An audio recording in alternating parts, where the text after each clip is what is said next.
Hi, my name is Dr. Doug Jackson, and welcome to this video on grounding. Grounding is the third and final resource that we'll cover in this CRIM overview series. Grounding is the direct contact of the body or part of the body with a surface that provides support. Grounding can bring a sense of safety to mind, spirit, and body. Grounding was invented by Harpo Marx in 1946. Say, what do you think you're doing? Holding up the building? Come on!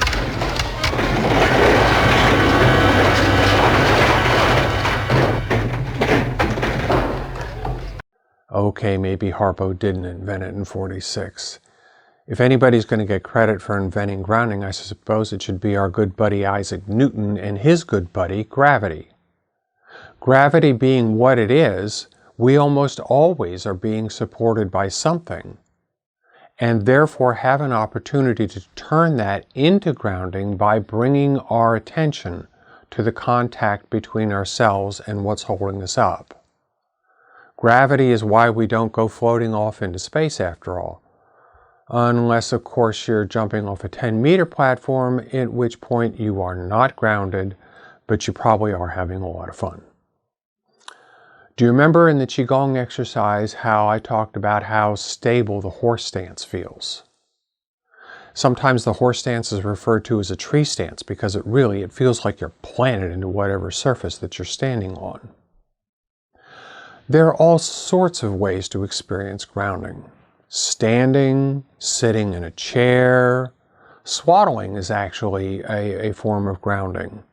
Weighted blankets are real popular right now. That's a form of grounding. Anything that supports us, that we bring our present focus to so that we can feel that support, is potentially grounding. Pressing against a wall or garage door is a pretty easy way to demonstrate grounding. Now notice the leg position here because this is going to reduce strain on the back.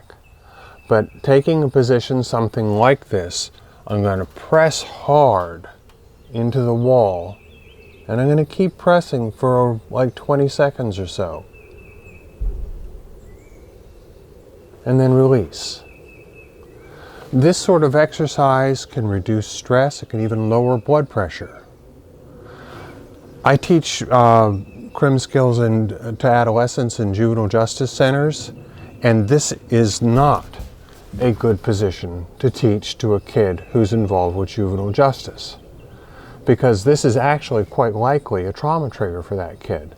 This is something like the position that kid probably had to take when he got arrested. But that's not a problem, because these are very versatile tools. We can just turn around and press with our legs and our arms against the wall and get much of the same effect, plus I don't have my back turned to anybody. Planks are real popular these days. That would be another way of grounding. It's grounding as long as you bring to mind how you're feeling while you do it in the present moment. Now, Lindy Grab, who is a professor of nursing at Emory University, has taught a lot of people in this state CRIM skills. But because she works at Emory, she's also taught a lot of doctors CRIM skills. And Wendy points out that she will sometimes be in a ward and see a doctor like this. Now, most people on the ward think that the doctor is just kind of leaning against the wall. But Wendy knows that doctor's actually grounding. And that's part of why grounding is so versatile. You can be doing it and nobody even knows you're doing it. Stealth crimming is a powerful thing. Now, you can ground on a chair. I can sit back in this chair and I can feel the way that the back of the chair supports my back. This is a particularly nice chair for that. I can feel the weight of my body in contact with my sit bones in the chair. I can feel my feet firmly on the ground. And as I bring my present awareness to that, that's grounding. But I have a modification of chair grounding that is specific, I think, to my particular brand of crazy. I'm well known in the department, among some people anyway, for a coffee mug that says, actually, I'd rather be working. And I bring this mug to meetings. It's a message. You know, this could have been an email. Well, I have to go to a lot of meetings, which gives me a lot of occasions to kind of get cranked up about, I've got all this other stuff to be doing. Here's a modification to chair grounding.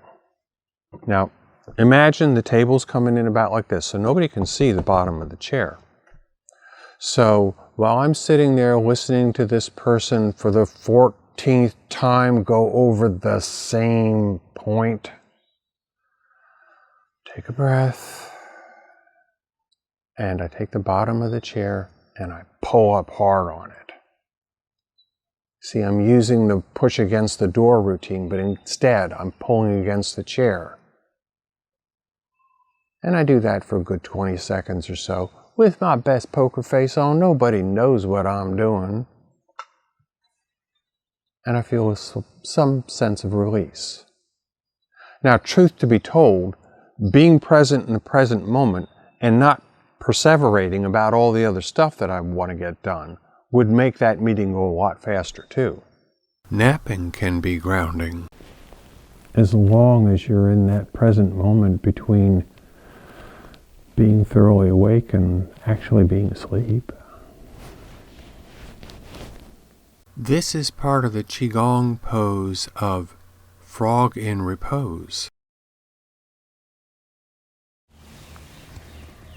And it's very grounding. Hand washing. Hand washing has become the universal symbol of how to prevent getting COVID-19. And apparently, it's absolutely impossible to wash your hands too often. If you don't wash your hands again, you're going to die. Jeez. I mean, washing your hands has become somewhere between tedious and a trauma trigger. What if we made it a crim skill? Do you have a favorite inspirational saying, a favorite passage from a book, from the Bible, from the Torah, from the Quran? Do you have a favorite thing that somebody told you once that really sticks in your mind and just warms your heart, and you remember it word for word? After extensive research, I can tell you there are no inspirational sayings that are less than 20 seconds long. The object here is to find something that's really dear to you and use this as an opportunity to bring that feeling so vividly to mind that it's in the present moment with you. And that we use that energy as a time to recommit, reconnect to the present moment. Now, as it turns out, I'm a Buddhist, and Buddhists have got a lot of lists. Most of them are really long. This is the second shortest list I know, and it's the 4 immeasurables. The 4 immeasurables are happiness, compassion, joy, and peace. These are qualities that are thought to be so vast as to be beyond measurement, thus the immeasurables. And this is a commonly executed chant that is thought to evoke those immeasurables and to bring them into our lives. May all sentient beings know happiness and the root of happiness. May we be free of suffering and the root of suffering. May we know that great happiness that is devoid of suffering. May we know equanimity that is free of passion, aggression, and prejudice.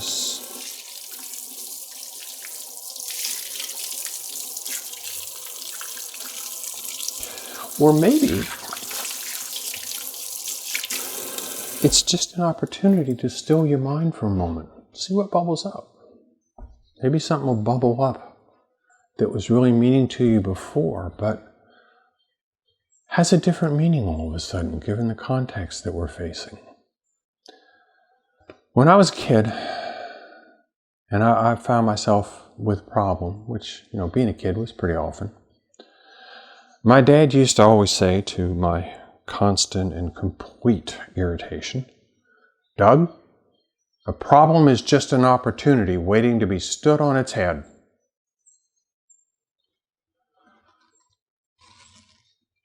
What if there's something to that? I hope you're able to join me for Help Now. And thanks for joining me.